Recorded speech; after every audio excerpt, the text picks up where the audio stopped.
Vous préparez votre prochain voyage, vous devez trouver un logement, réserver des billets d'avion, et quoi d'autre encore. Vous assurez que vous serez en sécurité sur la route, bien sûr. Cependant, certains touristes recherchent activement des destinations dangereuses. La région des Yungas, dans l'ouest de la Bolivie, est l'endroit idéal pour partir à l'aventure. Elle abrite l'une des destinations touristiques les plus périlleuses de la planète, la route de la mort, ou Carretera de la Muerte en espagnol. La route des Yungas fait environ 69 km. Elle relie la capitale, La Paz, à la ville de Coroico située dans le bassin amazonien de Bolivie. Un bus parcourt la distance en 3 ou 4 heures. Un peu long, n'est-ce pas? La route entre San Francisco et San José fait à peu près la même longueur. Et on peut la parcourir en moins d'1 heure en voiture. Qu'est-ce qui empêche les véhicules d'en faire de même sur cette route bolivienne? Il y a plus d'une raison. Si vous voulez vous rendre en voiture dans la capitale bolivienne, vous partirez à une altitude de 1500 mètres. Mais une fois arrivé à destination, vous vous trouverez à une altitude de 3600 mètres au-dessus du niveau de la mer. La Paz est en effet la capitale la plus élevée du monde. Si ces chiffres vous donnent le vertige, vous devriez peut-être vous asseoir avant d'entendre le chiffre suivant. Le sommet de cette route, la Cambre, se trouve à plus de 4500 mètres, une hauteur raisonnable pour faire du parachutisme. Les Andes ne sont pas le meilleur endroit pour construire une route, mais les autorités n'ont pas fait ça sans raison. C'est une route commerciale importante. Des camions transportent de tout, du café, des fruits tropicaux, etc., le long de la route des Yungas. Et elle a presque un siècle. Elle a été construite dans les années 1930. Dans la plupart des endroits, la route n'est même pas asphaltée. Sa surface est surtout composée d'un mélange de terre et de gravier. Les ouvriers l'ont creusée dans un flanc de montagne presque vertical. Regardez en bas et vous aurez le vertige. Le dénivelé est d'environ 600 mètres. Impossible de penser à autre chose quand on passe par là. Mais il y a au moins 2 voies, n'est-ce pas? Eh bien, pas tout à fait. En raison du terrain, il n'y a qu'une seule voie, si l'on peut dire. La largeur de la route dépasse rarement 3 mètres. À titre de comparaison, une Tesla Model S fait 1,50 m de large. Et c'est sans compter les rétroviseurs qui dépassent de chaque côté. Il y a donc de quoi se sentir à l'étroit. Mais croyez-le ou non, même de très gros camions empruntent cette route. La plupart du temps, il n'y a même pas de garde-corps pour empêcher les véhicules de tomber dans l'abîme. Et puis, il y a la météo. En été, la poussière soulevée par les véhicules réduit la visibilité. Et il y a souvent du brouillard, ce qui donne l'impression de conduire les yeux bandés. En hiver, la situation n'est pas meilleure. Les fortes pluies rendent la route boueuse et glissante. Des torrents peuvent emporter des tronçons entiers de la chaussée. Les glissements de terrain sont fréquents. À tout moment, un rocher peut tomber sur une voiture sans crier gare. Il s'agit donc davantage d'une course d'obstacles que d'une route. Le seul point positif est que vous pouvez prendre une douche en chemin. Le long de la route, des chutes d'eau naturelles permettent aux voyageurs de se laver.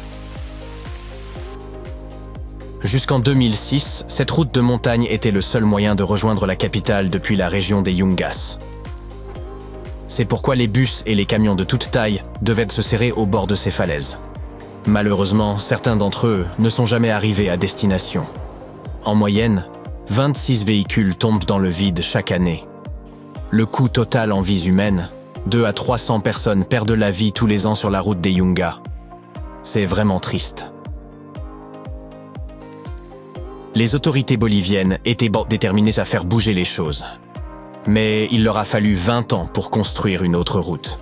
Elle longe une chaîne de montagnes voisines. La nouvelle route de contournement comporte 2 voies goudronnées. Elle est sécurisée par des glissières et dispose même d'un système de drainage.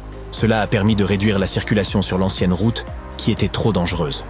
Aujourd'hui, le trafic est nettement moins important que dans les années 90. En 1995, la Banque interaméricaine de développement avait déclaré qu'il s'agissait de la route la plus dangereuse au monde. Et puis les touristes sont arrivés. Oui, une fois que les habitants ont pu traverser la région en toute sécurité, des voyageurs du monde entier se sont lancés sur cette route difficile. Des dizaines de milliers d'entre eux y affluent en quête d'adrénaline, la plupart du temps à vélo. Mais le trajet reste dangereux. Depuis 1998, au moins 25 cyclistes y ont perdu la vie. La route est si étroite que vous n'avez pas assez d'espace pour freiner.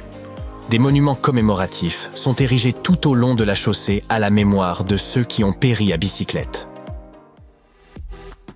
Mais cette route bolivienne n'est pas la seule destination dangereuse prisée par les touristes. En Zambie, il existe un bassin naturel au bord des chutes Victoria. Il n'est accessible que pendant la saison sèche. À ce moment, le niveau de l'eau du puissant fleuve Zambèze baisse suffisamment pour que le bassin apparaisse. Les gens viennent ici pour prendre des photos, mais le danger guette tout près. Un talus rocheux borde le célèbre bassin.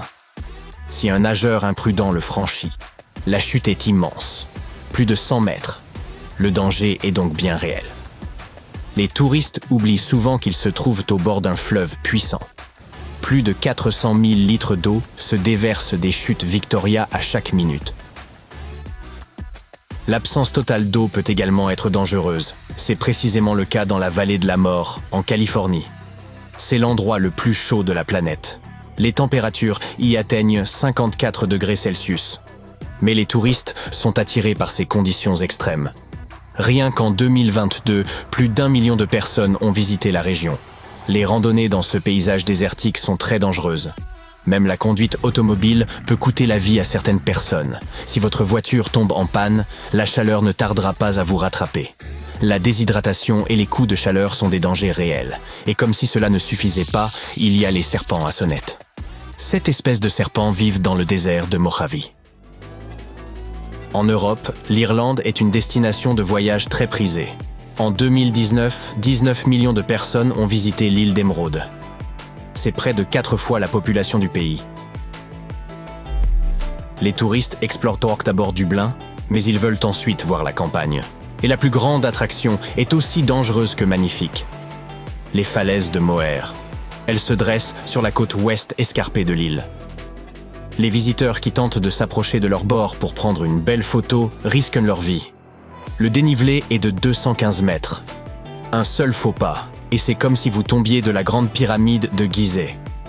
Malheureusement, cela s'est déjà produit à plusieurs reprises. En Floride, il existe un endroit qui fait rêver tous les surfeurs américains, New Smyrna Beach. Mais un danger rôde sous les vagues, les requins. Ces créatures adorent dans cette région. Un surfeur qui pagaie sur sa planche ressemble à un phoque aux yeux des requins affamés. Et les phoques, ils adorent ça. Depuis 2010, 32 attaques de requins ont été signalées dans cette zone. C'est pourquoi cette partie du littoral est surnommée la plage la plus dangereuse d'Amérique.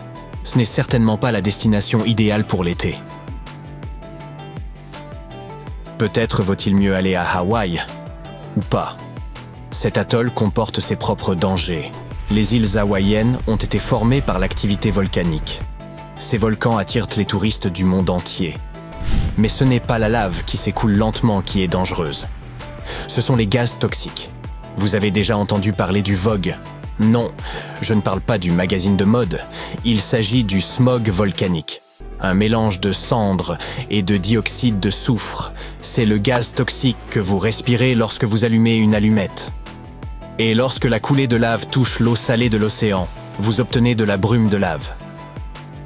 Ces panaches peuvent parcourir jusqu'à 24 km dans le sens du vent. Et ils n'apportent rien de bon. Vos yeux deviennent secs et votre gorge commence à vous démanger. Ce sont là les symptômes les moins graves. En l'espace de 20 ans, 5 touristes sont décédés à la suite d'une exposition au gaz volcanique.